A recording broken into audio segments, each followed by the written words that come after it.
E nós estamos recebendo especialistas ao vivo aqui no nosso Ponto de Vista, ao vivo também no Instagram, Paz FM Oficial. A gente recebe o Dr. Pedro Junqueira, que é médico urologista, cirurgião robótico, com doutorado pela USP, a Universidade de São Paulo, e ao vivo conosco aqui, Dr. Pedro. Muito obrigado pela presença. Boa tarde. Como é que o senhor está? Boa tarde, tudo bem, graças a Deus, e agradeço muito aí mais uma vez o convite de vocês e muito obrigado também aos colegas ilustres aqui que estão aí para nos ensinar bastante. Muito obrigado. Compondo a nossa bancada aqui tem muita gente boa, né? Nossa Senhora. Muita gente boa. Também conosco, além do Dr. Pedro Junqueira, Dr. Danilo Araújo de Guzmão, que é médico oncologista clínico no Instituto Goiano de Oncologia e Hematologia, o INGOT. É correto, doutor Danilo? Bem-vindo, boa tarde. Boa tarde, Luiz Alberto, boa tarde, colegas da mesa. Eu quero agradecer primeiramente o convite pra gente poder tentar esclarecer um pouco para a população sobre os riscos e os benefícios de um tratamento precoce de câncer de próstata. Muito bem. Também com a gente, além do Dr. Pedro Junqueira, Dr. Danilo Araújo, doutora Edirlene Fernandes Alves, é chefe do setor de psicologia clínica do Hospital de Câncer Araújo Jorge.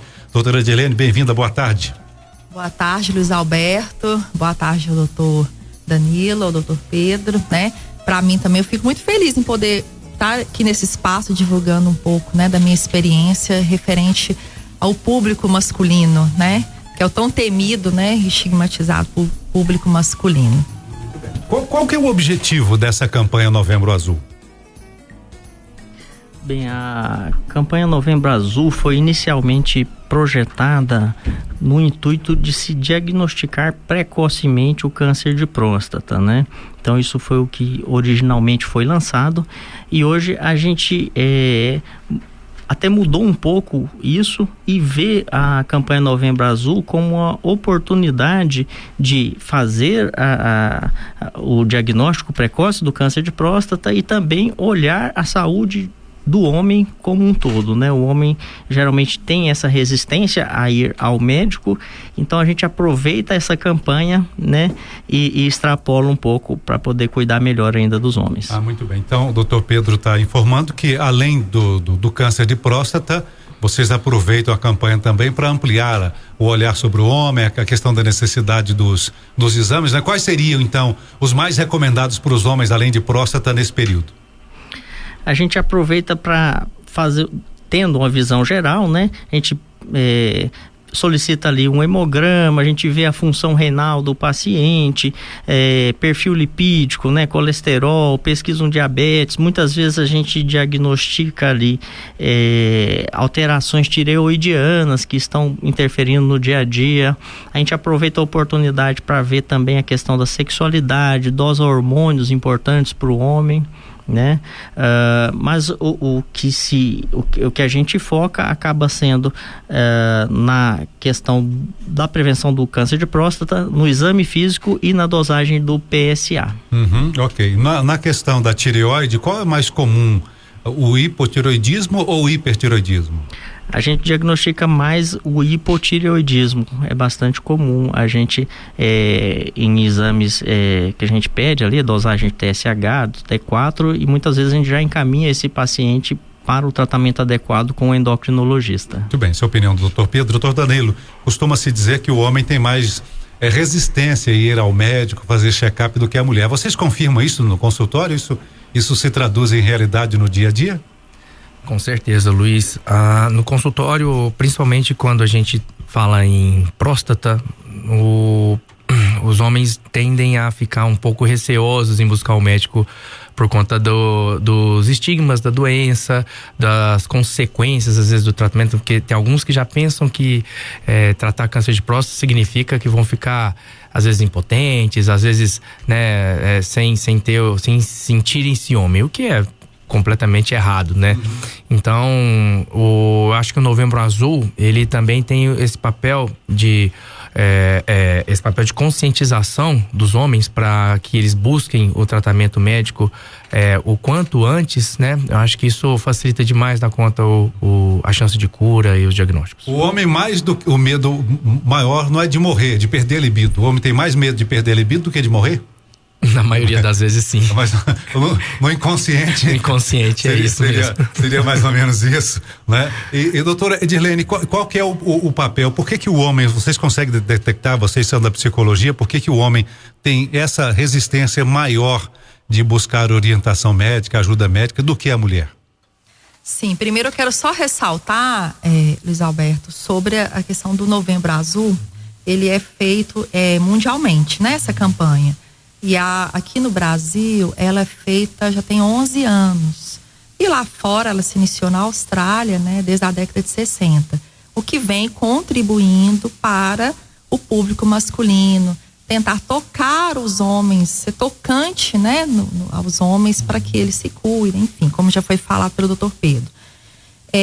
O porquê, né, que é percebido isso, constatado na literatura e na prática diária minha dos meus atendimentos lá no hospital, por que os homens têm tanta dificuldade? Isso, culturalmente, né, desde pequeno, os homens já crescem ouvindo falar assim, homem tem que ser duro, homem tem que ser forte, não pode chorar, né? Homem, então, ele já vem com uma crença e essa questão cultural tem um peso muito grande. O homem tem que ser o mantenedor da casa, né? Apesar que isso já mudou bastante, né? No atual, né?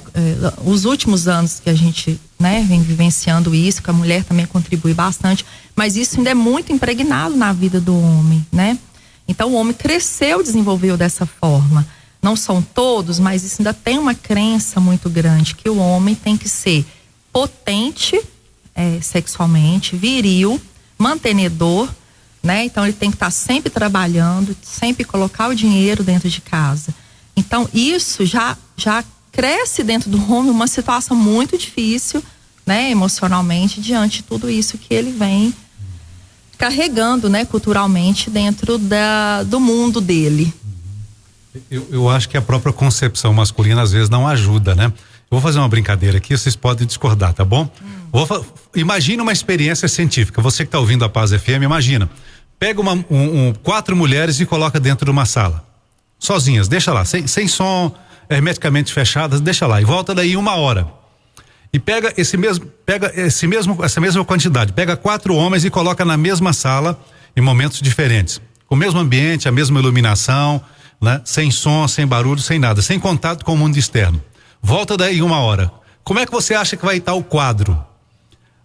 Quando você voltar na sala que estão as mulheres, você vai ver as 4 num canto conversando. Essa é a concepção natural do masculino e do feminino. Aí você volta 1 hora na sala dos homens. Como é que você acha que vai estar a sala dos homens?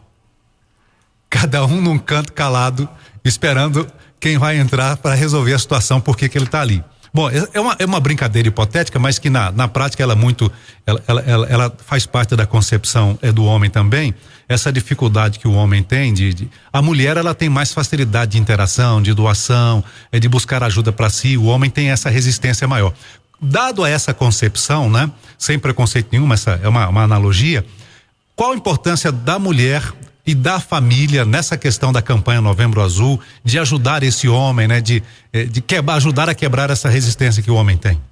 A mulher, né, enquanto a esposa, que fosse ou a amiga, que seja a namorada, né, qual for o papel da vida dela no homem, é importante ela dar esse apoio justamente por ela ter esse lado maternal, esse lado de cuidadora, esse lado de ser mais extrovertida e menos introspectiva, de estar se expressando mais o que sente e observando mais com detalhes algumas necessidades enquanto ser humano. Então ela passar a orientar ou ver aquele homem não como um homem sexo masculino, e sim como um ser humano que precisa de cuidados físicos e emocionais, que precisa tá percebendo detalhes no funcionamento do corpo, né? Então a mulher é de extrema importância justamente por ela ter já essa característica de ser mais expressiva, de ser mais amorosa, cuidadora, não tirando isso, porque tem muitos homens que têm também essas qualidades, mas de forma geral isso é mais presente sim nas mulheres. Por isso que na sua analogia as mulheres, elas iriam sim interagir muito mais, fazer amizade, contar caso, rirem, né? E os homens às vezes iam ficar mais introspectivos, mais observadores. Depois de uma hora, cada uma já tinha o telefone da outra, já estava conversando nas redes sociais. No Instagram. E uma seguindo a outra no Instagram. É uma brincadeira, gente, mas é uma tendência natural do homem, essa dificuldade que o homem tem. Às vezes, as mulheres realmente precisam entender isso e ajudar o homem, não tem a ver. E tá tudo certo, né? Cada um às vezes desenvolve de uma forma. Por isso que eu quis ressaltar essa importância da questão cultural, né? Que o homem se desenvolve muito dessa forma, né? Então a mulher, ela precisa trazer esse equilíbrio pro homem do autocuidado, né? Muito bom. De se cuidar. E as mulheres estão realmente atentas aqui. Olha o caso da Márcia, moradora de Trindade. Você quer falar conosco, quer tirar dúvidas? Estamos aqui no Ponto de Vista, aqui no Instagram. Você pode falar conosco. Vou acessar o Instagram também aqui para também falar com você. É Paz FM Oficial, tá? E também no nosso WhatsApp. O nosso WhatsApp é 8599-2440. 629-8599-2440. Marcelo tá aqui conosco aqui. Obrigado aqui. Marcelo aqui pergunta: boa tarde. A doença de próstata não é só câncer. Eu tenho 48 anos, estou tratando de uma prostatite crônica há mais de 6 meses. Ô Marcelo, que bom essa informação que você traz pra gente aqui, não é? Sim, doutor Pedro, o senhor poderia comentar, doutor Danilo, sobre essa colocação que o Marcelo faz pra gente aqui no Instagram? É bastante interessante essa colocação, realmente. A próstata é uma glândula que pode abrigar várias outras patologias, né? Ele citou aí a prostatite, a gente poderia citar também a hiperplasia prostática benigna, que é o que geralmente traz sintomas urinários para esse paciente, dificuldade de urinar, aumento de frequência urinária noturna, e muitas vezes a gente faz o diagnóstico do câncer de próstata por sintomas que levaram o paciente ao urologista proveniente da hiperplasia benigna. Por quê? Porque a neoplasia de próstata não costuma dar sintomas. Doutor Pedro? Eu acho que isso vem a reiterar a ideia do Novembro Azul, né? Que é exatamente olhar o homem como um todo, não só a questão do câncer de próstata, né? A gente sabe que o câncer de próstata, quando diagnosticado em fases mais recentes, ele tem altíssimas chances de cura, mas o homem tem que procurar, né? E não é por que procurar? Porque o câncer de próstata não tem tantos sinais e sintomas que levam a gente a pensar num diagnóstico logo de cara, assim. Muito bom. Que bom que você trouxe essa informação, Marcelo. Obrigado aí por sua participação, sua contribuição aqui no Ponto de Vista. E que bom que você está tratando também. Muito bom isso. A Márcia, moradora de Trindade. Agora sim, Márcia, obrigado. Nosso WhatsApp 8599-2440. Gostaria de saber se os caminhoneiros podem ter mais tendência a desenvolver o câncer de próstata e por ficar muito tempo sentados, ou não tem nada a ver. No meu caso, o meu marido é caminhoneiro e está muito acima do peso também. Realmente não é um fator de risco permanecer muito tempo sentado. É uma dúvida bastante frequente, né? Os pacientes às vezes perguntam: se eu andar muito de moto, andar muito a cavalo, eu sou ciclista, eu tenho maior chance de ter câncer de próstata? Não, né? Mas ela tocou aí num assunto interessante. A obesidade é um fator de risco não só para o câncer de próstata, mas para todo tipo de câncer, né? Indiretamente acaba os hábitos de vida tem essa repercussão na incidência de todos os tipos de câncer, praticamente. Então, a questão do caminhoneiro, motorista, nós temos hoje muitas pessoas, milhares de pessoas, não sei se chega, talvez passa de milhões hoje, de pessoas que vivem de aplicativo, né? Que usam o aplicativo constantemente. O fato do calor estar muito tempo sentado, por exemplo, a questão da bexiga, alguma coisa nesse sentido, com o tempo pode causar alguma alteração na região? Eu acho muito improvável que esse hábito, esse tipo de trabalho, né, e leve a algum surgimento de algum tipo de câncer. Mas o mais importante são os hábitos de vida, né? Então, uma vida sedentária, né? Uma vida com uma dieta bastante desbalanceada, né? Tudo isso pode levar ao surgimento de doenças neoplásicas de de várias naturezas, né? Além disso, hábitos como tabagismo, né? Ingestão de bebida alcoólica, tudo isso também com certeza vai contribuir para um déficit na saúde, seja ele oncológico ou de outra natureza no futuro. Algum tipo de alimento pode contribuir de forma positiva ou negativa para o desenvolvimento do câncer de próstata, doutor Danilo? Não há estudos em cima dessa área, né? Mas não tem nenhuma comprovação científica de que algum alimento especificamente seja causador de câncer de próstata. Né? O principal fator hoje que a gente vê é a idade e o histórico familiar do paciente. Voltando ao caso da Márcia aqui, o motorista geralmente fica muito tempo sentado, pouco tempo para urinar, pouco tempo para tomar água, né? Isso pode afetar o rim com o tempo, pode ocasionar aí um cansaço maior o rim, ou até o que a gente chama costumeiramente de bexiga cansada, né? É muito tempo a bexiga muito cheia. Essas coisas podem afetar com o tempo ou não tem nenhuma interferência?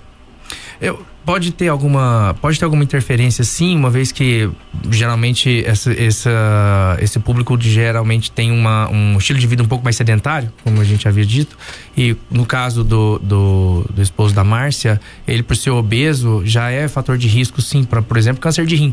Né? Câncer de rim é um que tá bastante associado à obesidade, então assim, não é o foco da parte oncológica do Novembro Azul, mas é sim como a saúde masculina em geral, é importante a gente sempre estar orientando. Doutor Pedro? O senhor é urologista, talvez a pergunta... Assim, realmente o fato de estar sentado, de estar no calor, não é o problema, né? Realmente o problema é o sedentarismo. Se ele é um caminhoneiro que fora do horário de serviço, ele consegue ali ter uma atividade física regular quando ele para o seu descanso, se ele consegue se hidratar de maneira adequada, isso definitivamente não é um problema, né? Agora, se ele não se hidrata bem, se ele está sedentário, isso vai aumentar a chance de muitas patologias, inclusive outras patologias mais agudas que podem levar a vida dele, como doenças coronarianas, né, infarto, né, o AVC. Então, realmente essa questão da qualidade de vida aí é o que é importante. O fato de estar sentado, não. Ok. Ponto de vista aqui na Paz FM, conversando hoje sobre Novembro Azul. Você que está chegando aí, a gente conversa sobre os sintomas e os sinais do câncer de próstata e a importância do diagnóstico precoce. Aqui, para quem está acessando o nosso Instagram, da esquerda para a direita, a doutora Edirlene Fernandes Alves, que é chefe do setor de psicologia clínica do Hospital de Câncer Araújo Jorge. No meio da bancada, doutor Danilo Araújo de Guzmão, que é médico oncologista clínico, e à direita, doutor Pedro Junqueira, que também é médico urologista e também cirurgião robótico. É muito bom ter a sua sintonia, a sua audiência aqui conosco, ao vivo, no Ponto de Vista da Paz FM. Você pode fazer a sua pergunta, participar conosco via WhatsApp e também no Instagram. José Francisco, bem-vindo. Meu pai teve câncer de próstata. Eu devo me tratar mais cedo? Essa seria uma doença hereditária? Pergunta o José Francisco. Doutor Pedro? Um dos fatores de risco mais importante para a ocorrência e também para a gravidade do câncer de próstata é a história familiar, principalmente em parentes de primeiro grau, né? Pais ou irmãos acometidos com câncer de próstata. A gente recomenda que esse paciente ele comece a se cuidar um pouco mais cedo, geralmente 5 anos antes da população em geral, né? Então, se a gente começa com os outros pacientes, a gente começa entre 45 e 50 anos, a gente vai extrapolar para esse paciente com história familiar positiva, pacientes da raça negra também, a gente vai extrapolar isso para os 40 anos ali. Também a gente não vai além dos 40 anos não, 38, 39, porque a gente fazendo isso, a gente vai ter uma chance maior de prejudicar esse paciente. Então, a partir dos 40 anos aí. Então, teve câncer na família, é bom ficar atento e começar o acompanhamento mais cedo. Exatamente. Muito bem, doutor Danilo. Eu acho que eu só queria complementar a resposta do Pedro com relação à pergunta do ouvinte sobre a hereditariedade, né? É muito comum a gente escutar no consultório que se o câncer é hereditário ou não. O câncer hereditário, ele existe, mas não é o mais comum, tá? Em torno de 10, às vezes 15% dos casos de câncer em geral no consultório são hereditários, né? A grande maioria não é. Então é importante a gente saber diferenciar um pouco. A hereditariedade, ela não é comum. Ela existe sim para câncer de próstata, né? Assim como para câncer de mama e outros cânceres, mas não é o mais comum. Muito bem. A questão também que pode ser confundido com a hereditariedade é o hábito. Às vezes o hábito da família é um hábito não muito saudável e aí a família desenvolve esse hábito e pensa que poderia ser tudo por conta da hereditariedade. Teria um pouco a ver também com o estilo de vida da própria família? Com certeza, o estilo de vida das pessoas que habitam a mesma casa, né? Se a pessoa, se dentro do mesmo ambiente ninguém se exercita, ninguém come saudável, enfim, é natural que todos os componentes daquele ambiente sigam o mesmo padrão. E no futuro, né, eles podem ficarem mais susceptíveis a ter alguns tipos de câncer específico e isso pode, se confundir depois com uma certa hereditariedade. Muito bem, aqui no Ponto de Vista a gente também, Arley Leite, aniversário hoje, né, Arley? Que bom, 12 aninhos, que bom, querido. Parabéns aí, feliz aniversário para você, para toda a família, tá? Muito bom aí, parabéns aí. 12 anos é uma idade importante, marcante. Você nunca vai esquecer dos seus 12 anos, tá? É uma data que marca a vida da gente. Parabéns aí, querido. Obrigado pelo carinho da audiência. Diga o seu nome e o local de onde você fala e faça a sua pergunta aqui no Ponto de Vista. Tá liberado para você? Boa tarde, paz do Senhor a todos aí, boa tarde. Eu sou o caminhoneiro João Batista, morador do Senador Canedo. Eu tô sentindo há alguns meses uma coceira na polpa, entendeu? Ali no rego ali, como se diz, na linguagem bruta, beirando o ânus, né? De um lado e do outro. É uma coceira, tá de boa. Quando a gente toma banho, lava, passa a toalha para enxugar direitinho, coça bastante, não é no ânus, mas ali ao lado ali, sabe? Beirando na polpa ali, pro lado de dentro ali. Eu gostaria de saber o que pode ser isso. Tem como algum dos... Sim, estamos ao vivo no Ponto de Vista. Falar? Sim, você quer acrescentar? Fique à vontade, pois não. Tenho 47 anos. Ok, 47 anos. A idade é importante pra gente aqui nesse aspecto. Fique à vontade, doutora Edirlene, Danilo e Pedro, fique à vontade. Sim. Esses incômodos, né, esses desconfortos, às vezes até prurido, coceira, na região perianal, costumam ser bastante confundidos com patologias prostáticas, mas nunca estão relacionados a problemas na próstata. Geralmente são alterações da parte final do intestino e ali do ânus.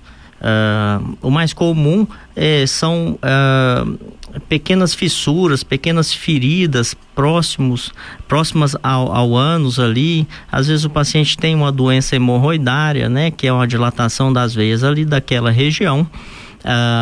Então o mais recomendado nesse caso é procurar o auxílio de um proctologista para poder receber o tratamento de maneira mais adequada. Muito bem.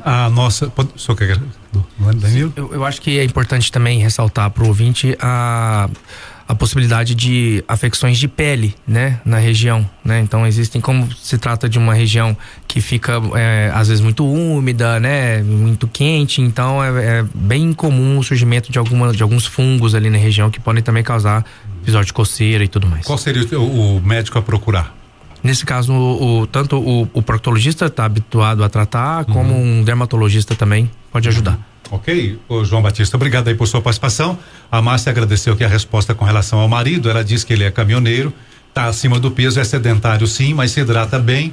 Infelizmente não tem uma alimentação saudável não, hidrata bem, mas agradece aqui pela atenção. Como sempre, ponto de vista, debates muito esclarecedores. Obrigado, Márcia Reis, não é muito bom aqui, tá? E qual a importância da família, do acompanhamento da família, do suporte da família quando se descobre um câncer de próstata, por exemplo? A retirada da próstata, ela deixa o homem impotente? A gente responde essas questões no início do próximo bloco do Ponto de Vista aqui na Paz FM.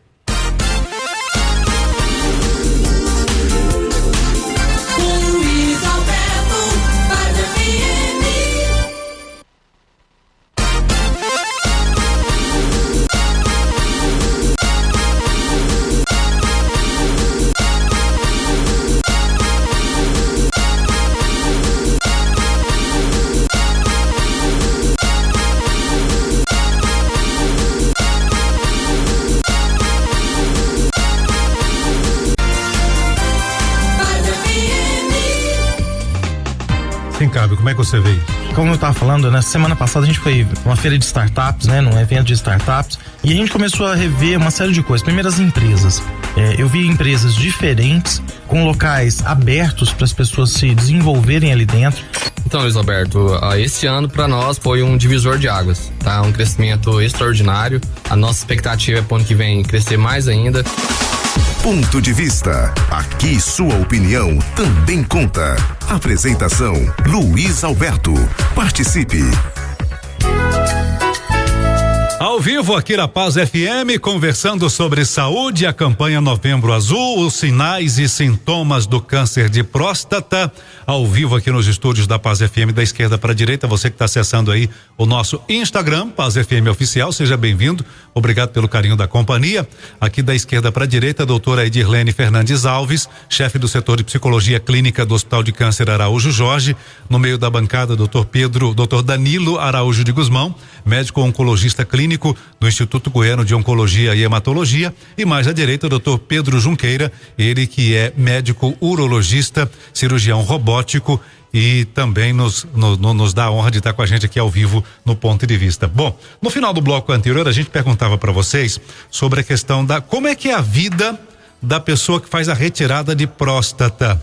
Essa pessoa, esse homem, ele vai perder a libido, ele perde aquele desejo sexual? Doutor Pedro, a gente pode começar com o senhor? Claro.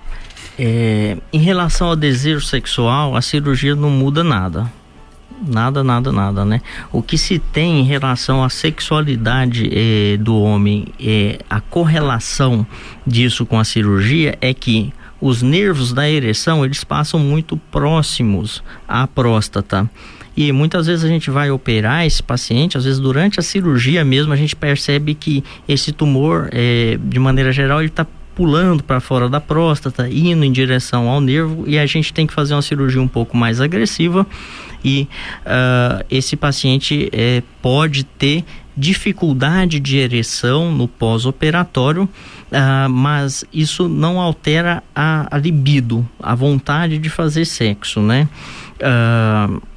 E sempre deixamos registrado que às vezes ele tem inicialmente essa dificuldade de ereção, mas pode recuperar até 2 anos depois, e caso não recupere, a gente também tem tratamento para a própria disfunção erétil. Isso é bastante importante a gente ressaltar, mas também não é todo paciente que opera que tem disfunção erétil, né? Quais seriam esses tratamentos? Para a disfunção erétil, a gente começa tentando dar alguns medicamentos que aumentam o fluxo de sangue para o pênis, estabilizando assim melhor a ereção. Às vezes a gente, quando isso não surte o efeito desejado, muitas vezes a gente usa algumas drogas de injeção diretamente no pênis, né, que vão dilatar ali também aqueles vasos. E para aqueles pacientes que não respondem a nenhum tratamento, a gente opta pela instalação de próteses penianas. Doutor Danilo? A questão da sexualidade no homem, ela realmente é uma das coisas que preocupa o homem na hora que ele procura a gente pro tratamento de um câncer de próstata, né? E eu queria só ressaltar que, apesar, a cirurgia, né, é um dos principais tratamentos para câncer de próstata, mas não é o único. Então, existem outros tratamentos que alguns pacientes, às vezes, podem ser adequados, né, para esse tratamento, que envolve a radioterapia e a hormonioterapia. E quando a gente utiliza a hormonioterapia no câncer de próstata, aí sim a gente tem de forma transitória, tá? É importante ressaltar. A gente tem a perda da libido sexual, aí sim a gente, por conta do efeito da medicação em baixar os níveis de testosterona a níveis muito baixos, o homem acaba por ter uma queda na libido sexual e uma impotência sexual. Mas vale lembrar que é algo transitório. Muito bem. Doutora Edirlene, como é a vida de um paciente que passa por uma retirada de próstata? Primeiro eu vou ressaltar antes dele fazer a retirada da próstata. Eu atendo muitos pacientes em pré-operatório, ou pré-tratamento, né? Que a equipe me encaminha bastante. E eles já temem muito a esses fatores. Primeiro, existe muitas informações errôneas em torno disso. Por isso que eu ressalto, não ouve o vizinho, não ouve o amigo, porque por mais que eles queiram ajudar, às vezes podem levar informações erradas. Isso aumenta a ansiedade, fantasias e às vezes diminui a adesão do paciente ao tratamento, a aceitação da cirurgia. Então, no mundo aí as pessoas já comentam, falam, nossa, vai retirar a próstata, vai ficar impotente, já tem muito isso. Vai fazer a hormonioterapia, vai ficar também impotente, né, por causa da redução da testosterona. Então, primeiro eu já faço um trabalho psicoeducativo em torno disso para que eles entendam e reconheçam realmente as informações certas de que o médico, o cirurgião, o médico urologista, os médicos que estão tratando vão falar, vão orientar, né, para estar atento a isso. E assim eles aumentarem a adesão. Muitos pacientes realmente vivenciam essa situação de forma muito difícil, porque pós-operatório, ou até antes do pré-operatório, muitos não querem aceitar, justamente pela essa dificuldade de aceitar a alteração na vida sexual deles, né? Isso dificulta bastante, né? O meio também, né? De forma que eles se comunicam, enfim, já dificulta. E aí por isso que é importante, então, ter uma linguagem esclarecedora para que eles reconheçam que possam ser alterações transitórias ou, se tiver realmente alterações reais, que existe o tratamento, e ainda assim, em primeiro lugar, repensarem na vida como um todo e não só o sexo em primeiro lugar. Porque também com a falta de saúde, eles não conseguirão ter vida sexual. Primeiro tem que estar vivo, né? Primeiro tem que estar vivo. Tem que estar vivo. E aí o pós-operatório, o que eu atendo bastante, os pacientes, eles ficam bastante mobilizados emocionalmente quando eles me procuram. Tem essa situação da alteração sexual, sim, né? Porque é comum a princípio. Eu até explico bastante, vão dar tempo, respeita o seu corpo, qualquer cirurgia tu precisa de 30, 60 dias, 90 dias, o homem e a mulher não pode, ainda às vezes não consegue ter relação sexual, né? E outra coisa também que mexe muito com o emocional dos homens é a questão laboral, quando eles têm limitações financeiras, limitações nas suas atividades físicas, e isso mexe muito com a cabeça do homem. O emocional rebaixa, eles ficam com a autoestima rebaixada, justamente por eles, né, ser bastante preocupado com esse lado, né?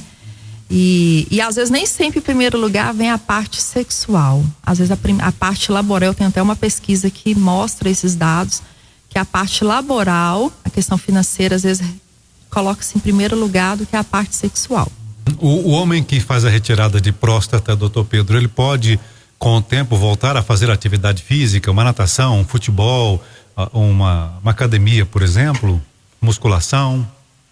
Sim, a gente até estimula que isso ocorra mesmo, né? Então o objetivo do tratamento é devolver o paciente para sua vida o mais próximo do normal possível. E em relação a isso, a exercícios físicos, a gente não tem nenhuma restrição, né? A gente tem ali o período de repouso do pós-operatório, que é da cirurgia aberta, mais ou menos uns 3 meses, da cirurgia robótica a gente passa ali para 1 mês, no máximo, e depois disso é a vida normal. A gente percebe que esse paciente que recebe um diagnóstico de câncer de próstata, ele tem essa tendência de paralisar a vida dele enquanto aquilo não recebe nenhum tipo de resolução, mas a gente estimula ele a voltar para sua vida normal, exercício físico normal.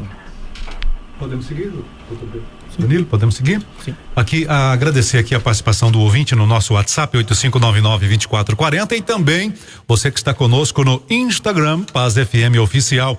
Agradecer aqui Marcelo Salustiano aqui, é o pastor Marcelo Salustiano de Ponta Caiana, Trindade, é isso, querido? Obrigado aí um abraço para Trindade também.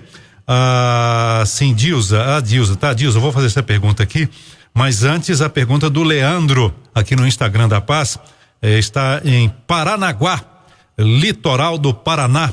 Eu tenho saudades aí, o Leandro, de Vossoroca, aí nessa região do litoral do Paraná, tá? Aí ao lado, né? Um pouquinho mais abaixo aí de Paranaguá, regiões muito bonitas aí onde você mora. Obrigado aí pelo carinho da audiência, tá bom, querido? Um abraço para os paranaenses também. Sintomas de hemorroida. A hemorroida tem sintoma? O Leandro pergunta se tem sintoma e quais seriam. A hemorroida é mais uma daquelas patologias do final ali do intestino, da parte do ânus ali, né? Trata-se da dilatação, né, de veias daquela região. Os sintomas geralmente envolvem desconforto anal, perianal, às vezes o paciente tem dor e sensação de peso ali naquela região. O paciente vai palpar, às vezes ele palpa ali uma pequena massa ali, que é essa veia dilatada, às vezes dói um pouco mais por ter trombose naquelas veias, né? E o proctologista acaba decidindo se vai fazer um tratamento clínico ou um tratamento cirúrgico de maneira mais adequada. Muito bem, aqui no WhatsApp você também fala conosco. Você que está ouvindo a Paz FM, precisa transferir ou regularizar a documentação do seu veículo? JB Despachante. Tá com IPVA atrasado? A JB Despachante, ela parcela o seu IPVA atrasado. Motorista, cuidado, a sua CNH tá vencida. Às vezes a gente anda com CNH vencida e esquece de olhar, viu, gente? Olha aí a sua CNH. Há pouco tempo eu andei 1 ano com a CNH vencida. Eu pensei assim, em dezembro eu vou dar uma olhadinha, vou ficar assim uns 15 dias, 20 dias antes para não ter problema.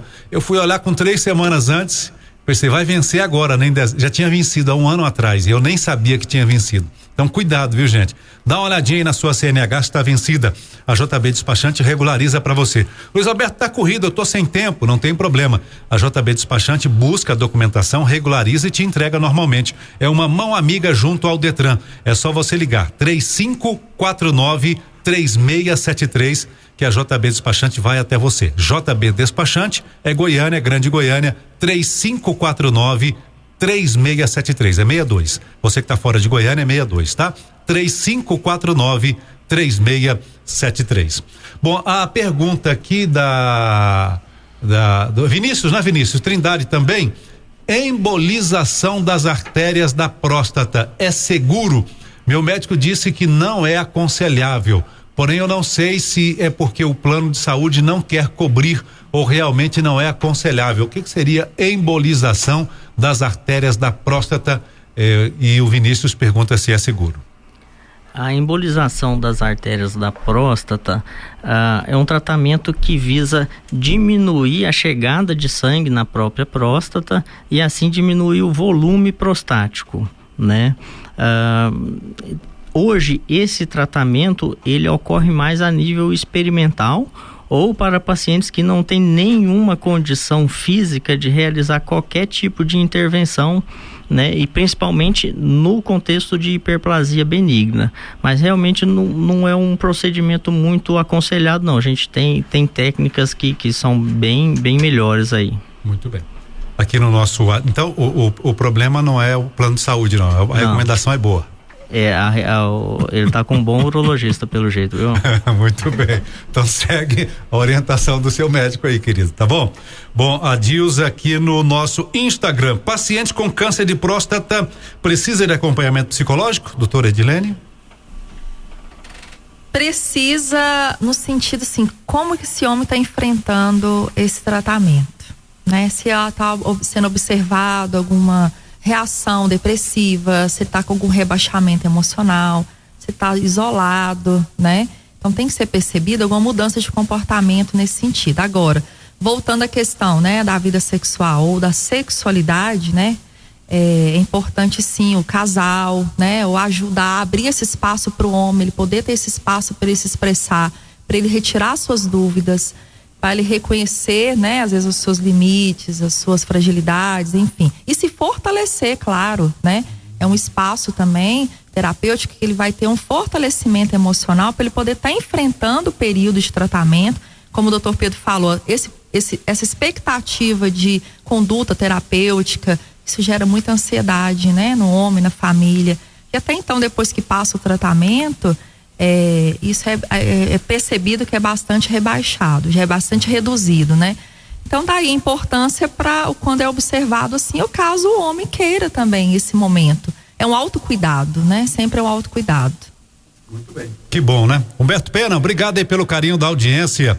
Humberto Pena, ó, acompanhando aqui, ó, a audiência qualificada. Humberto Pena é o nosso diretor de produção não, Luiz Alberto, me ajuda aí, de promoção, né? O nosso coordenador de promoção aqui na Rádio Paz FM. Luiz Alberto, olha aí, o Célio e a Romi, é o nome da esposa dele, o Neto Artes em Metais, tá na escuta aqui, um abraço aí, querido, gostei do radinho aqui, viu, gostei desse rádio, muito legal aí, obrigado Humberto Pena, Célio, Romi, a toda a família, Neto Arte em Metais, que lindo, né?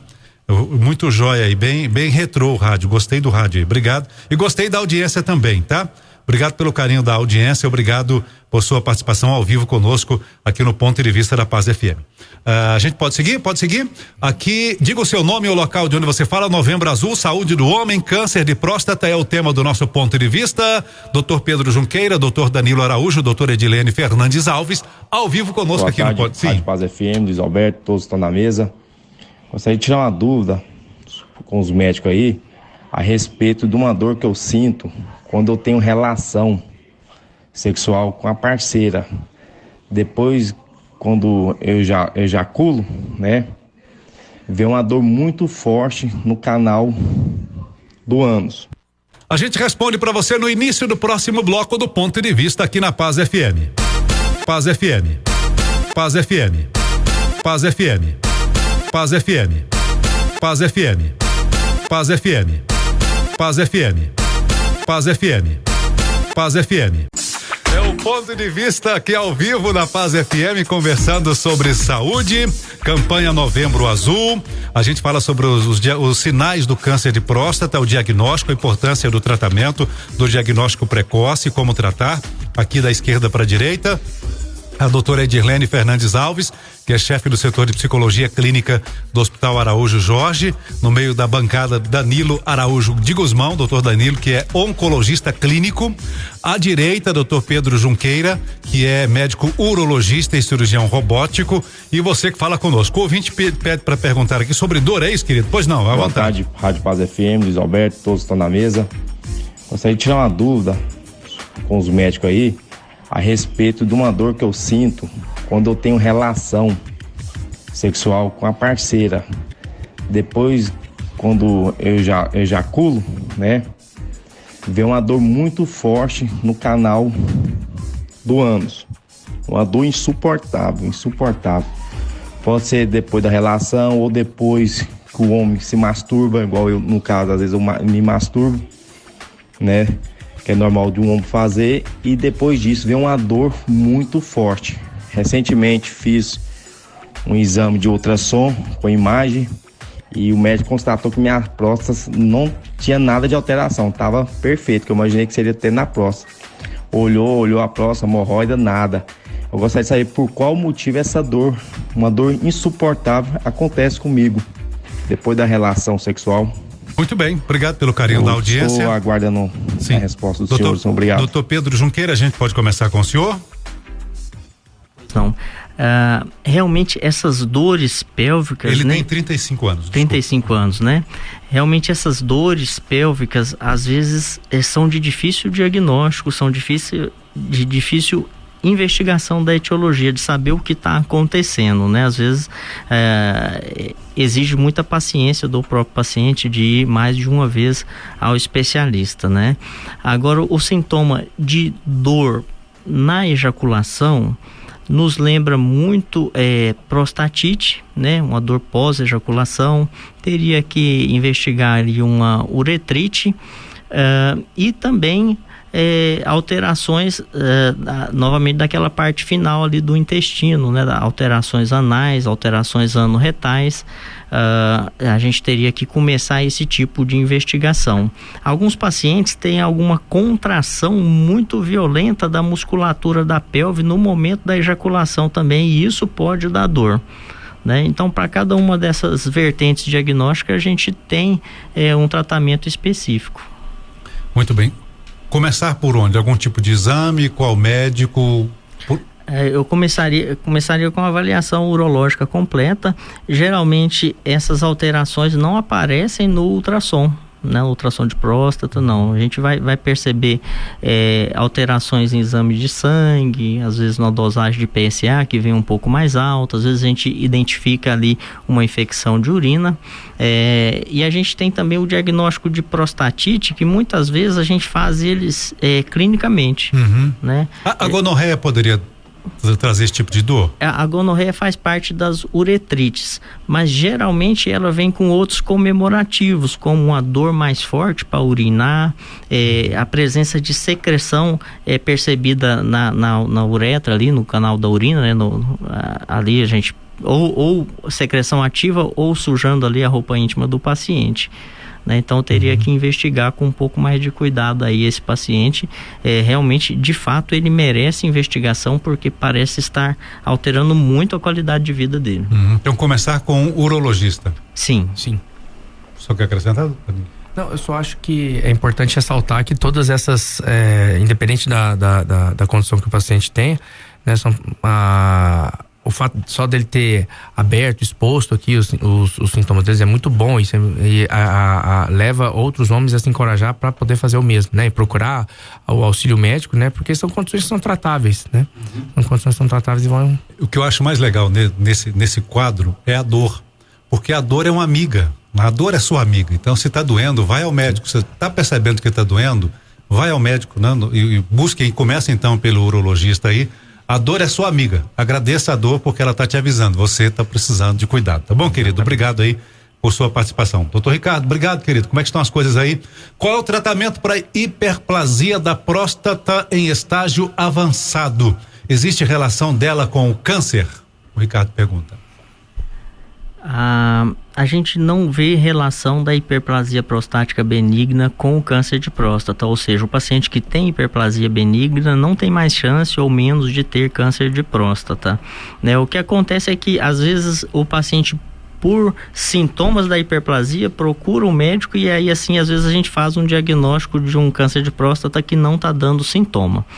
Quando a gente pensa numa hiperplasia prostática benigna avançada, né? Eu entendo por isso alguma coisa que já está dando alguma repercussão ali na bexiga, alguma repercussão às vezes até renal, e que já foi tentado o tratamento clínico, né, com medicamentos. Para esse paciente que está refratário a outros tratamentos, a gente indica o tratamento cirúrgico, que geralmente é feito de maneira endoscópica, sem corte, né? A gente vai ali e desobstrui esse paciente. O problema realmente é a obstrução, porque a próstata é uma glândula que abraça o canal da urina. Então, se ela cresce para o lado de obstrução, ela dá sintomas de estrangulamento ali. Bom, falando até de próstata, interessante, eu ouvi de uma pessoa, não sei se foi do doutor Urano, né? Que é urologista, inclusive. Não sei se foi dele, ele disse assim: olha, Luiz Alberto, alguém me disse certa vez, Luiz Alberto, tem 2 órgãos no ser humano que nunca param de crescer no homem: a próstata e a orelha. É verdade isso? Realmente a gente tem esse crescimento contínuo aí da próstata. Por quê? Porque ela recebe o estímulo da testosterona, né, no homem. Então o homem está sempre produzindo a testosterona e a próstata tende a aumentar. Se a gente for pesquisar aí, realmente a maioria dos homens em algum momento da vida vai apresentar sintomas relativos à hiperplasia prostática benigna. Muito bem. Então quem está envelhecendo, a hiperplasia, a próstata vai crescer. Sim. Você está crescendo porque está envelhecendo, está vivo. Exatamente. Se não está crescendo é porque já morreu. Então é melhor estar vivo e é melhor fazer amizade com o médico aí. Depois dos 40, dos 50, é bom fazer amizade com o médico aí. Essa ouvinte pede para não se identificar, a gente respeita. Ela quer saber se dor nos testículos, qual seria a causa, se essa dor pode indicar algo sério? Dor nos testículos, né, pode indicar sim uma condição bastante séria, né? A gente sabe que não só tumores de testículo, mas também torções testiculares, infecções testiculares, todas essas são condições sérias que merecem uma avaliação especializada. Tá? Então, acho que é importantíssimo a dor, como mais uma vez sendo amiga, né? Avisando, né, que o paciente precisa procurar. Eu imagino que é o marido dela, que é ouvinte da Paz aqui, imagino que deve ser o marido. Então, qual seria o médico a ser procurado? Eu acho que no primeiro momento, sem dúvida, o urologista vai ter um papel muito importante aí no diagnóstico. Muito bom. Agradecer também aqui Francisco de Barreiras, na Bahia. Barreiras, todos os baianos, São Desidério, Cotegipe, toda essa região aí. Luiz Eduardo, um abraço. Obrigado aí, ô Francisco, um abraço para os baianos também que ouvem a Rádio Paz FM. Eu tô aqui ligado, obrigado pelo carinho da audiência, a todos os baianos também, o nosso abraço. Diga o seu nome e o local de onde você fala e participe ao vivo do Ponto de Vista. Aqui o assunto é sobre Novembro Azul, saúde do homem. Meu esposo sente muita dor nos testículos após a relação sexual. Ele tem muitas varizes nos testículos. Não sei se é isso, né? Mas aparenta ser. O que pode ser isso? Tem algum tipo de risco? A Elisângela está em Atlanta. Ele tem 31 anos, mas tem desde os 20 anos mais ou menos que está sentindo isso. Tem 10 anos. Tá novo, 31 anos, né? Sim. Seria bastante interessante a gente investigar, né? As principais causas de dores testiculares são hérnia de disco, hérnia inguinal. A de disco também às vezes dá, mas a inguinal é mais frequente. Às vezes o paciente tem uma infecção ou uma inflamação do testículo ou dos epidídimos, que é a orquiepididimite, né? Às vezes o paciente tem também, por trauma sexual, dependendo da posição, alguns pacientes referem que naquela posição o testículo ele movimenta mais e teria aquela dor, mas toda e qualquer queixa testicular tem que ser avaliada muito de perto. Por quê? Porque a primeira coisa que a gente faz é excluir tumor de testículo, né? Depois a gente fica com uma certa tranquilidade para poder pesquisar e tratar as outras causas, né? Então tem muita coisa que pode estar acontecendo aí, realmente ele merece atenção. Muito bem, estamos ao vivo também no Instagram da Paz FM, Paz FM Oficial. O senhor disse sobre a questão da possibilidade, ele tem 31 anos de idade, né? Desde os 20 a 10 anos mais ou menos sentindo essa dor. A hérnia inguinal, por exemplo, ela geralmente causa um volume ali no saco escrotal ou não necessariamente? Não necessariamente. Então o que vem a ser a hérnia inguinal, íngno-escrotal, o que acontece é que todos os homens têm uma certa comunicação entre a cavidade do abdômen e a cavidade testicular, né? Entre a cavidade da barriga e lá o saco escrotal. Essa comunicação tem que ser pequena, o suficiente para passar os vasos que vão para o testículo. Se essa comunicação começa a ficar mais frouxa, um pouco mais larga, você tem uma tendência das coisas que estão dentro do abdômen querer se insinuar para o próximo ali do testículo. A maioria das hérnias que a gente diagnostica são apenas alargamentos de canal inguinal que podem dar dor, né? Alguns pacientes têm um alargamento tão importante que alguns conteúdos abdominais eles descem ali para o escroto, né? Mas a maioria dos pacientes que a gente diagnostica não tem, as coisas estão no lugar e apenas um afrouxamento. Muito bem, e a gente está conversando e ela traz mais alguma informação aqui, que o testículo dele às vezes sobe, como se escondesse. A minha pergunta né, como leigo aqui, ela diz que o esposo sente dor no testículo após a relação sexual. A hérnia inguinal, isso seria característica da hérnia? A hérnia também traz esse tipo de dor após a relação sexual e ela traz essa informação sobre essa lente aqui, que o testículo às vezes sobe como se escondesse. A gente pensaria mais em outro diagnóstico, um diagnóstico de testículo retrátil, né?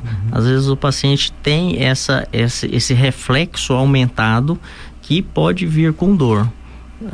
Mas geralmente é uma coisa de evolução benigna ali, depois que o testículo volta para o lugar, essa dor tem que parar. Muito bem, então o médico a procurar? Urologista. Urologista. Querida, se seu marido está 10 anos sofrendo, então leva ele no médico. ele não vai, então. É um ato de amor. É o ato de amor, né? E como é que as mulheres fazem para convencer o marido? Tem alguma técnica, doutora Edilene, para convencer os homens a buscar o médico? Sempre inicia com o diálogo, né? Com o diálogo, depois parte para outras situações, né? Às vezes até irritabilidade também, né? Porque eu ouço isso no consultório, sim. Né, o diálogo, aumento de percepção do autocuidado, que o homem também precisa ser cuidado, não é só a mulher, né? Mas chega a um ponto que a mulher já inicia começa a ser chata, né? Na verdade, isso é uma fala de um homem, né? Assim, a mulher é chata, fica pegando meu pé, é que eu vou ao médico direto, mas não, é um ato de amor, é uma preocupação importante, né? Eu acho legal que a gente falou agora há pouco, Elisângela, a dor. A dor é uma amiga. Se está doendo, porque o organismo é inteligente, está avisando, olha, não tá legal, precisa cuidar, né? Precisa do médico, tá bom, querida? Conversa com ele aí, convence ele aí, né? Você tem um jeito especial de como convencer ele, a mulher sabe como, o goiano diz assim, a mulher sabe como dobrar o marido, né? Os antigos falavam isso, você sabe, né? Faça isso por ele, por vocês aí. Obrigado pelo carinho, você tá ouvindo aí e também está acompanhando a gente em Atlanta, né? Nos Estados Unidos, e acompanhando a gente. Obrigado. Maiara tá em Goiânia, né, Maiara? O preparo para cirurgia robótica é o mesmo preparo para uma cirurgia convencional? Não, antigamente na cirurgia aberta a gente sempre fazia o preparo retal, esvaziava o reto do paciente e isso trazia uma série de desconforto. Mais modernamente agora na cirurgia robótica, como a gente tem a possibilidade de visualizar com mais detalhes a anatomia desse paciente, a maioria dos cirurgiões robóticos dispensa esse preparo retal.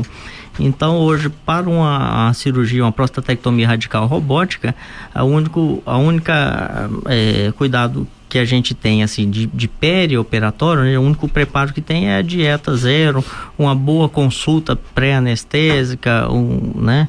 E já aproveitando aí o ensejo aí para a gente aqui ressaltando a importância do acompanhamento psicológico desse paciente. A gente percebe que o paciente que aceita e que vai para o tratamento psicológico ele tem uma diferença muito grande de aceitação e de diminuição de sofrimento.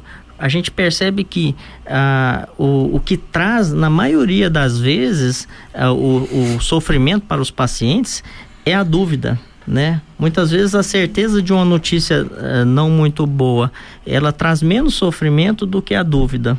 Então, o paciente que recebe assistência psicológica antes, durante e depois da cirurgia, ele tem outra evolução. Muito bem. Ok, doutor Pedro, podemos seguir? Podemos. Aqui no WhatsApp você fala conosco. Para quem está chegando agora na Paz FM, a campanha Novembro Azul, os sinais do câncer de próstata e a importância do diagnóstico precoce, como fazer o tratamento. Você também fala conosco aqui no WhatsApp. Estamos ao vivo aqui na Paz FM.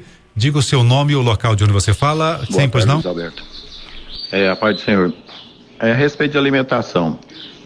Um amigo meu passou mal da próstata e foi no médico. E a primeira coisa que o médico suspendeu nele foi refrigerante, se não fumava ou bebia, e o leite. Porque o leite é um veneno para a próstata. Ele infecciona o nosso organismo todinho. E para o homem que faz um efeito colateral irreparável na próstata. Que ele infecciona. Isso é verdade ou é só mito mesmo? Porque eu sempre tomei leite a vida inteira. Eu tô com 53 anos. Eu até suspendi o uso do leite. Já tem desde junho. Vai fazer 6 meses que eu parei de tomar leite.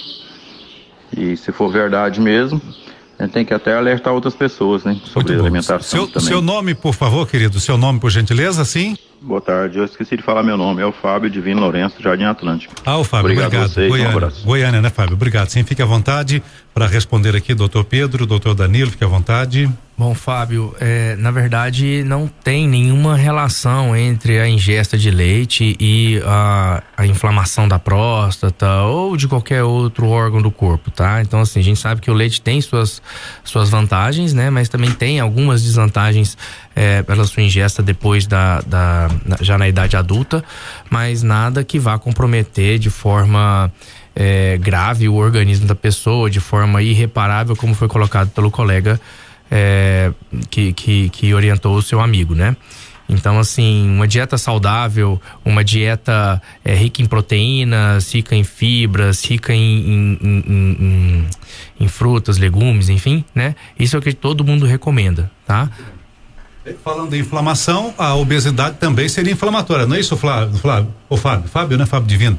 A obesidade, talvez mais do que o leite, preocupar com a obesidade, por exemplo. Sem dúvida. A obesidade nesse cenário tem uma importância enorme, né? Então a gente sabe que os pacientes mais obesos têm, além de síndromes metabólicas, aumento de pressão, aumento surgimento de diabetes, enfim, acometimentos renais, oculares, enfim. Então a obesidade traz uma série de deficiências para o paciente e daí a gente recomendar sempre atividade física, dieta regular e manter um peso adequado.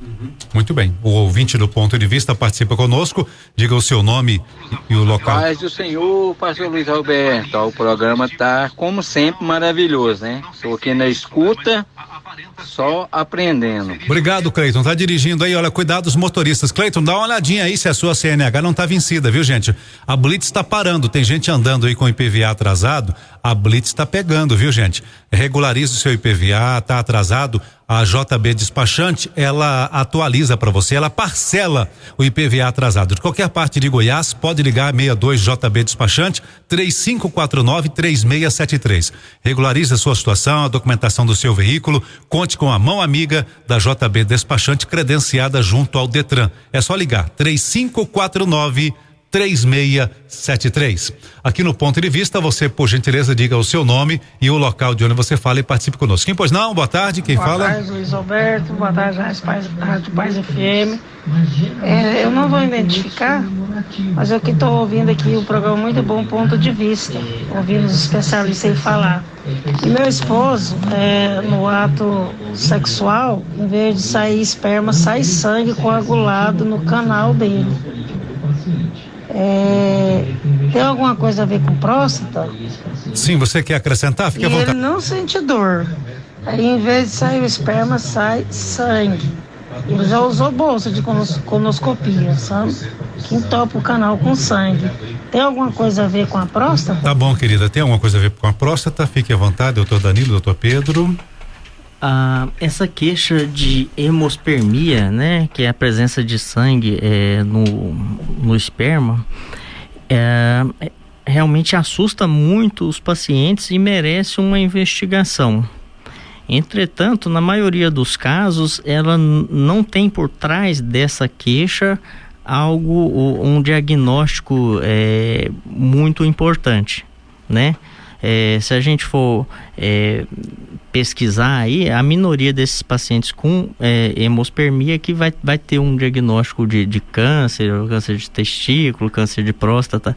Realmente, geralmente é um pequeno vaso ali que arrebenta ali na trajetória do sêmen pela pressão aumentada e acaba saindo ali com sangue. De toda forma, está indicado pelo menos uma avaliação urológica básica para esse paciente. Podemos seguir? Esse ouvinte também parece que não se identifica, de Aparecida de Goiânia, querido. Obrigado aqui. Luiz Alberto, eu gostaria de saber se vocês poderiam, por exemplo, eu tirei a próstata, o doutor me passou Viagra.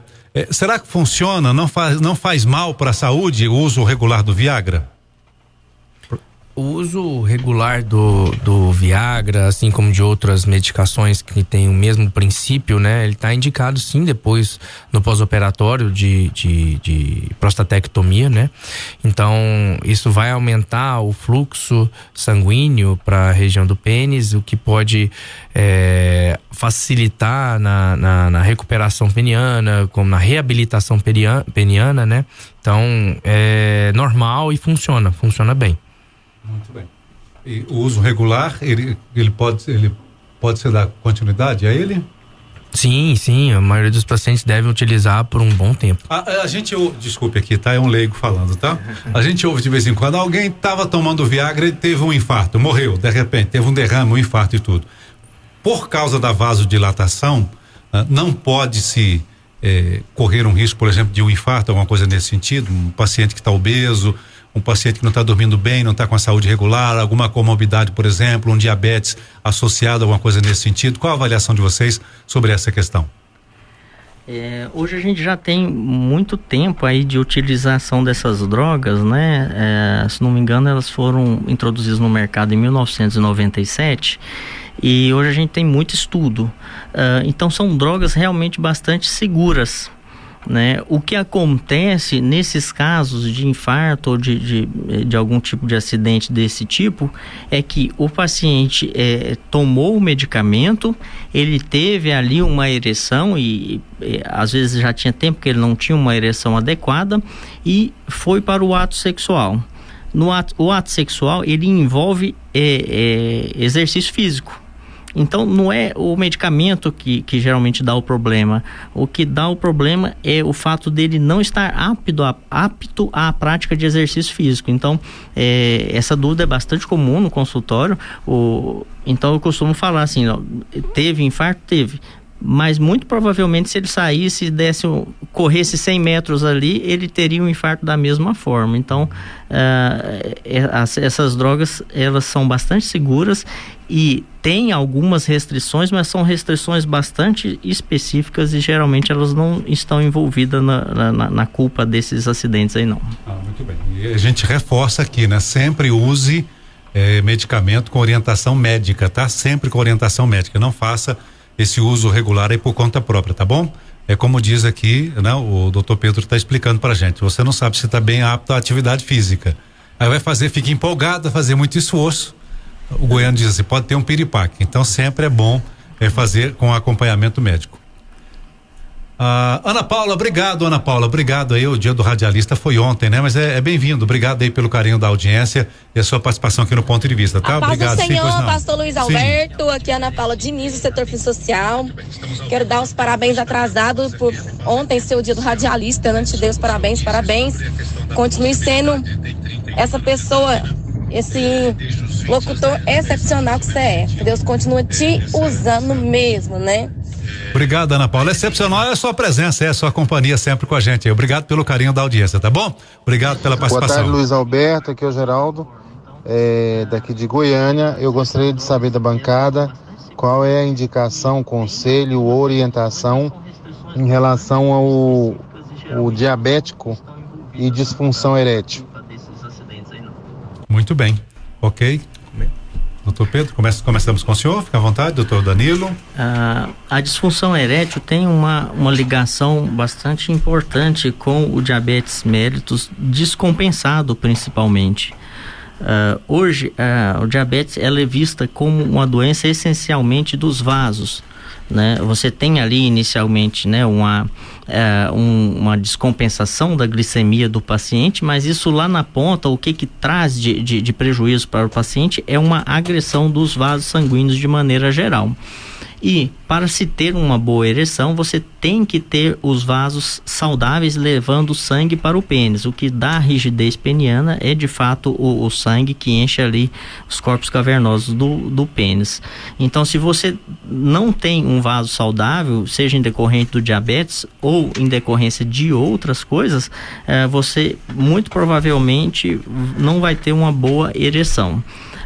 Tem alguns estudos que falam que a dificuldade de ereção é um fator preditivo para outras doenças vasculares mais sérias, acidentes vasculares mais sérios, como AVC e também o infarto. Por quê? Isso faz todo sentido, porque a artéria que leva sangue para o pênis, ela é mais fina. Então, ela tem uma tendência a entupir antes, né? A ter uma obstrução ou uma diminuição da sua elasticidade de maneira mais precoce. Então, realmente a colocação sua aí, né? A colocação do ouvinte faz todo sentido. Só lembrando que muito importante lembrar que a diabetes, né, principalmente o tipo 2, vem acompanhada, na maioria dos casos, de uma síndrome metabólica também, né, associada aos pacientes obesos, pacientes, né, pressão alta, com gordura abdominal muito aumentada, e tudo isso, né, faz com que, exatamente com o que o Dr. Pedro falou, né, compromete a vasculatura do corpo como um todo, né, e dada a fragilidade dos vasos do pênis, é bem comum que esses pacientes tenham, sim, uma disfunção erétil. Aqui no Ponto de Vista, pra gente finalizar aqui, Amanda ou Amandinha, tá? Um beijão aqui pra psicóloga, a participação também aqui no nosso Instagram, Paz FM Oficial, a Kelly Seixas, um beijo pra minha psicóloga Edirlene, maravilhosa. Doutor Edirlene, pra gente finalizar aqui, o assunto é sobre o Novembro Azul. As esposas, elas podem desempenhar um papel importante, a família, para que esse homem tenha mais facilidade para procurar um médico sobre o Novembro Azul. Fique à vontade para sua orientação final. Sim, eu digo que a família é um remédio, né? Complementar ao tratamento, né? Que é passado, enfim.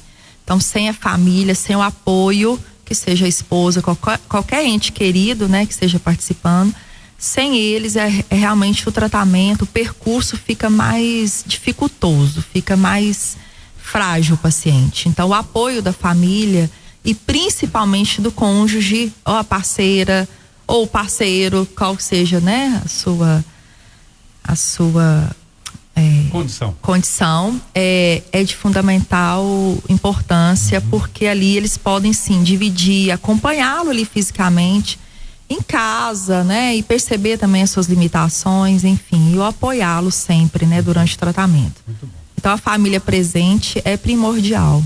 Muito bom. Obrigado pela honra da presença aqui. Foi a Adília que veio com a senhora aí, veio contigo aí? Isso. Obrigado aí também pelo carinho de sempre aí conosco aqui da Paz FM. Posso só fazer então posso finalizar? Sim. Então, diante do Novembro Azul, como foi dito aqui muito bem, não só pelo câncer de próstata, mas todas as doenças, né, que envolvem aí as pessoas, então no caso os homens precisam ser revistas, né, que foi falado de modo, né, bastante peculiar, de algumas outras dúvidas dos ouvintes, e que os homens, né, que estejam ouvindo agora, ou que Novembro Azul vem justamente para tocar esses homens, para mobilizar eles, né, para que eles procurem sim a forma preventiva, né, de alguns profissionais, e que não carregue tantos mitos e tantas crenças, como é dito aí na sociedade, né? O medo do urologista, o medo do exame preventivo, porque a prevenção do câncer de próstata é sim um alvo fundamental, sendo que quando é diagnosticado no início, há uma alta chance de cura, né, doutor Pedro? Assim, mais de 90%, né, já é dito, né, comprovado que quando é precocemente diagnosticado, né? Então, através Exatamente. A ida frequente, assim como nós mulheres vamos ao ginecologista, ao mastologista, os homens têm que ir ao cardiologista e o urologista, seria o básico, né? Da sua condição de saúde. Exatamente, e a gente tem, nós homens temos sempre que aprender com as mulheres, que são realmente mais corajosas do que a gente. E só fazendo um paralelo, né, a mulher que vai no seu preventivo regular com o ginecologista, ela acaba tendo mais incômodo do que o toque retal, bem mais do que a gente faz. Então a gente poderia se inspirar nas mulheres aí, né? E essa é uma realidade, né? O exame feminino, ele é mais invasivo do que o masculino. E usando uma linguagem bem do goianês aqui, né? O homem é cheio de não me toques, né? Isso. Mas eu não conheço um homem que morreu porque passou pelo toque. Exato. Né? Então, você que é homem, tá ouvindo a gente aí, o toque é importante, né? Às vezes o PSA é importante, mas chega um momento que você vai ter que passar pelo toque mesmo. Né? Então é melhor você passar pelo urologista para você não chegar no oncologista. Isso não vai diminuir ou retirar a masculinidade ou a sexualidade dele vai ser alterada por isso, né? Porque muitas piadas correm em torno disso. É verdade. Então tem que olhar, tem que olhar a situação por um lado sério, né? É uma boa colocação mesmo, né? Nós, no nosso consultório do dia a dia do oncologista clínico, a gente recebe muitos pacientes já com doença avançada, né? E a gente sabe o quão sofrido é para esses pacientes enfrentar a doença nessa fase, né? Então, hoje a gente tem, assim, vários tratamentos, né? Que podem ser feitos de forma precoce, né? Que envolvem cirurgia, radioterapia, hormonioterapia, alguns medicamentos orais, às vezes injetáveis, enfim. Então, é muito importante que o paciente faça a prevenção, porque o diagnóstico precoce